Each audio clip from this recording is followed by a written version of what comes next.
काव्या झटकन उठली. तिच्या हालचाली पाहून आजी घाबरून म्हणाली, काय झालं ग काव्या? सगळं ठीक आहे ना? काव्या उत्तर द्यायच्या आधीच दरवाजा जोरात उघडला आणि रुद्र आत आला. काव्या तू? त्याचा आवाज कठोर आणि संशयाने भरलेला होता. पण जेव्हा त्याने समोर पाहिलं तेव्हा त्याचं लक्ष आजीवर गेलं. एक प्रेमळ पण चौकस चेहरा त्याच्याकडे बघत होता. रुद्र क्षणभर स्तब्ध झाला. खरंच ती आपल्या आजीसमवेत तिथे होती. काव्याने त्याच्याकडे चिरून पाहिलं. इथे काय करत आहेस तू? रुद्रला कळेना काय बोलावं.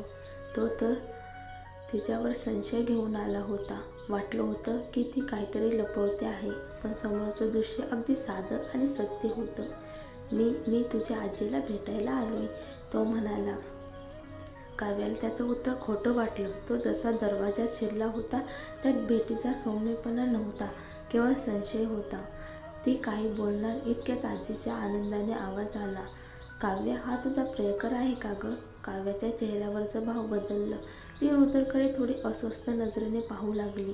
तिला अजून आजीला सांगायचं होतं की तिचं लग्न झालंय, पण ती भीतीने थांबली. आजीला धक्का बसू नये म्हणून. काव्याला कळलं नाही, पण रुद्र तिच्या डोळ्यातील इशारा कदाचित ओळखला. तो सरळ उभा राहिला आणि आजीकडे पाहून नम्रपणे म्हणाला, होय, मीच आहे तिचा प्रियकर. आजीचा चेहरा खुलला. ती त्याच्याकडे निरखून बघू लागली, जणू आपल्या जावयालाच बघत होती. काव्याने अखेर प्रेमात पडावं आणि तो असा देखणा मुलगा असावा. काय नशीब. काय करतोस रे तू? हे प्रश्न कुठून आले? रुद्र काही वेळ स्तब्ध राहिला, कारण त्याने कधीच कोणाच्या पालकांना भेटण्याची गरज भासली नव्हती. गायकवाड कुटुंबाचा वारसदार असलेल्या त्याला कोणाला काही सिद्ध करायची गरज नव्हती.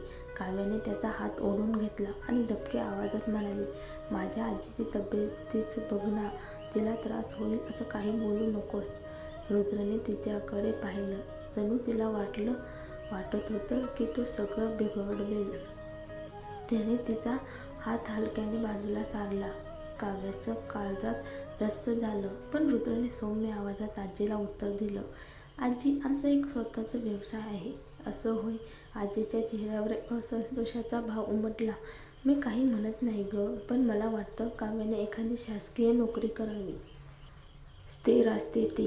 व्यवसाय वगैरे म्हणजे जोखमीचे असतं. गव्हाणे कुटुंबासारखं पहा ना. ती थोडं थांबली आणि हसून म्हणाली, अर्थात काय काम करतोस यापेक्षा तू काव्याशी कसं वागतोस हे महत्त्वाचं आहे. तिचं मन जपावं, प्रामाणिक असावं, विश्वास असावा. काव्याच्या मनात विचार आला, हे सगळं तर त्याचं नाहीच. तो प्रामाणिक नाही. त्याच्या आजूबाजूला मीरा, सानिया कोण आहेत. लोक म्हणतात की त्याचा स्वभाव तापट आणि निर्दयी आहे, पण माझ्याशी कधीकधी तो वेगळा वागतो. रुद्र थोडासा हादरला. कोणीतरी त्याच्या बाबतीत असं मत बनवेल याची त्याला सवय नव्हती. एक शासकीय कर्मचारीसुद्धा आपल्याहून वरच्या दर्जाचा. आजी पुन्हा म्हणाली, काव्या माझं जीव की प्राण आहे. लहानपणापासून सगळ्यांना प्रिय होती. आता बिचारी. काव्याने तिचा हात धरला. माझं सगळं काही आजी आहे. तूच माझं घर आहेस. तू तर आजीचा खर्च चालवतेस, उपचारासाठी पैसे गमावतेस, पण आजी किती दिवस सोबत राहील ग? म्हणून हे रुद्रसारखं कुणीतरी असावं जो तुझं खंबीर साथ देईल. ती रुद्रकडे पाहून म्हणाली, काव्या फार चांगली मुलगी आहे, तिला जपा. रुद्रच्या मनात आलं, हा मी काही तसंच पाहिलं नाही अजून. ही आजी काहीही सांगत होती. त्याच्याबद्दलही चुकीचं, तिच्याबद्दलही चुकीचं, पण तरीही रुद्रने मान हलवली. हो, मी काळजी घेईन. आजी म्हणाली, चला आता तुम्ही दोघं जा. मी म्हणतच असते, काव्याला घरी जाऊ दे. तुमचं आयुष्य आहे, वेळ घालवा एकमेकांसोबत. रुद्रने आजीच्या हातात हात ठेवत नम्रपणे उत्तर दिलं, बरं आजी, आम्ही जातो. काव्या अजून थोडीशी अनिच्छेने होती, पण रुद्रने तिचा हात पकडला आणि बाहेर घेऊन गेला. आजीला काही संशय यायला नको म्हणून तिने विरोध केला नाही. बाहेर आल्यावर रुद्रने लगेच माधवला फोन लावला. एका चांगल्या आरोग्यवर्धक वस्तूची टोपली घेऊन आजीकडे जा.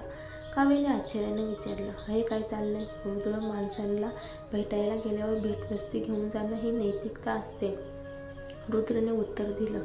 काव्याने त्याच्याकडे पाहून हसून म्हणाली, तू खरंच आजीला भेटायला आला होतास की माझ्या मागावर?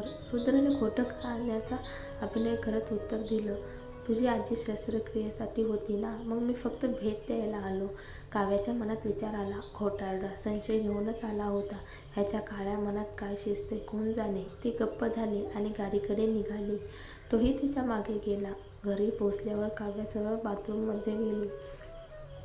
रुद्रला जाणवलं तिने बहुधा त्याच्या संशयाचं ओळखलं होतं, म्हणूनच ती रागावली होती. तो स्वतःच विचार करू लागला, तिच्या जागी मी असतो तर मलाही राग आला असता. बाथरूममध्ये बसलेला काव्याच्या मोबाईलवर दिव्याची एक फाईल आली.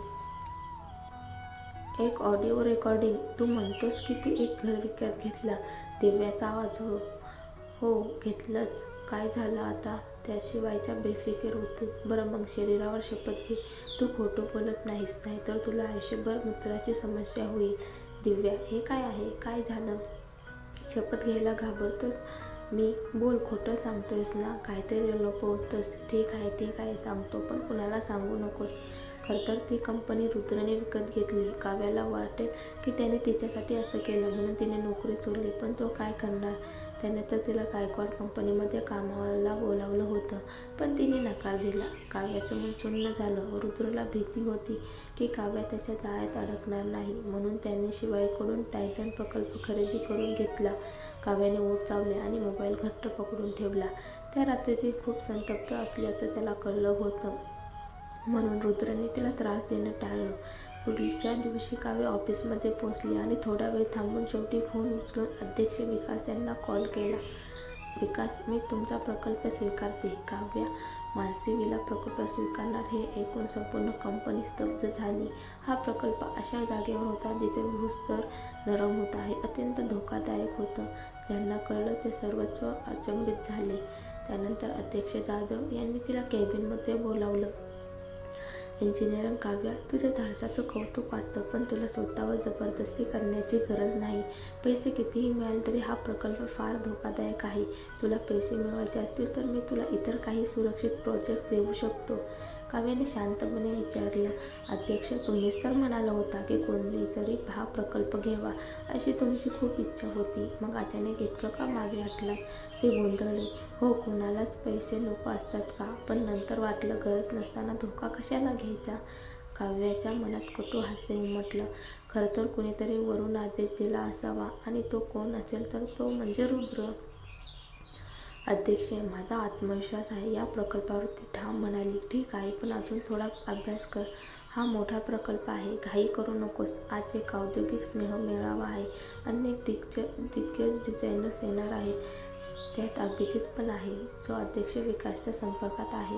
काव्याने होकार दिला, पण ती परत डेस्कवर परतली आणि इतक्यात रुद्रचा फोन आला. तू विकासचा प्रकल्प घेतलास? काव्याचा आवाज शांत होता. हो. रुद्रचा आवाज अधिकच गंभीर झाला.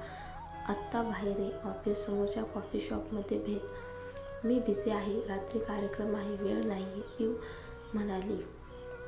तू आली नाहीस तर मी आलोच, तो म्हणाला आणि कॉल कट केला. काव्या घाईघाईने वस्तू उचलून बाहेर गेली. ती जेव्हा कॉफी शॉपमध्ये पोहोचली तेव्हा खिडकीतून बसलेला तो दिसला. सूर्यप्रकाश त्याच्यावर पडत होता, पण त्याच्या डोळ्यातली काळोखी काही गेल्या वितळत नव्हती. अध्यक्ष रुद्र, तुम्हाला इतका वेळ आहे वाटतं ऑफिस टाळून माझ्या मागे येण्यास, ती टोमण्यानं म्हणाली. तुला माहीत होतं ना हा विकासचा प्रकल्प आहे, तरी का घेतलास? रुद्र थेट मुद्द्यावर आला. कारण मोबदला चांगला आहे, ती शांतपणे म्हणाली. फक्त पैशासाठी पैसे देणारा वाचवतो म्हणतात ना, आणि मला तो हाताळण्याचं कौशल्य आहे. मी तुला पैसे देतो, रुद्र म्हणाला. काव्या हसली. तू मला आयुष्यभराची हमी देऊ शकतोस? देऊ शकतो? ती त्याच्या नजरेतला विश्वास पाहत होती, पण मनात वेदना होत होती. पुरुषांवर विश्वास ठेवता येत नाही. उद्या एखादी दुसरी आवडली तर बदलशील तू, म्हणून मी स्वतःवर विश्वास ठेवते. तुझ्या डोक्यात फक्त कल्पना भरलेल्या आहेत. तो कुरकुसला. तुला कसं करणार? तू श्रीमंत आहेस आणि आम्ही सामान्य लोकांचं भविष्य आमच्या हातात असावं लागतं, ती ठाम बोलली. एवढ्यात मागून एक आवाज आला. काव्या, तू इथेच आहेस? तिनं ओळखली. सानिका. काव्याच्या चेहऱ्यावर कोंडमारा झाला. रुद्र, तू निघून जा, तिने पटकन त्याला ओरडून सांगितलं. रुद्रने कटाक्ष टाकला. समोरची स्त्री त्याला ओळखल्यासारखी वाटत होती. तो काही बोलणार. तोच कोण होता रे तो? कामाच्या वेळेत मुलं भेटतेस काय? थांब, मी पाहतेस, असं म्हणत सानिका समोर धावली. थांब रुद्र, ती थबकली. तो शांत उभा होता, थंड डोंगरासारखा. आता ती गोंधळली होती. काव्या तिच्या मागून धावली. तिच्या मनात फक्त एक विचार, हे सगळं रुद्रमुळे बिघडणार. काव्याने एक क्षण विचार केला आणि पटकन पुढे जाऊन सानिकाला थांबवले. सानिकाने एकदम वळून पाहिले. काव्या, हे काय तू आणि रुद्र दोघं एकत्र आहात का? तिने वाक्य संपवायच्या आधीच काव्याने लवकर उत्तर दिलं, आम्ही एक प्रोजेक्ट डिस्कस करत होतो. तेच. सानिकाने ओशाळून मान खाली घातली. ओ, असंच का? मला वाटलं काहीतरी मोठा घोळ पकडला. तिला वाटलं होतं की एखादा गुपित प्रकार तिच्या हाताला लागायला लागले, पण हे तर कामाचं बोलणं होतं. पण मग एक विचार तिच्या मनात चमकून गेला. अध्यक्ष रुद्र प्रोजेक्टवर चर्चा करायला थेट एका साध्या कॅफेमध्ये का आले? ते तिला कंपनीतच बोलू शकले असते ना. आणि विशेष म्हणजे रुद्र एकटेच आले होते. अचानक सानिकाच्या चेहऱ्यावर भीती उमटली, कारण काही क्षणापूर्वी तिने अध्यक्ष रुद्रला नालायक माणूस म्हटलं होतं आणि त्यांनी ऐकलं होतं. ती घाबरून एकदम खाली मान घालून म्हणाली, माफ करा अध्यक्ष रुद्र, मला माहीत नव्हते हे तुम्ही आहात. मी विचार न करता बोलले. रुद्रने एका गंभीर नजरेने काव्याकडे पाहिलं. प्रोजेक्टवर चर्चा? तो थोडा हसला. थंडपणे म्हणाला, एक गोष्ट मात्र खरी आहे, मी काव्यासोबत संबंधित आहे.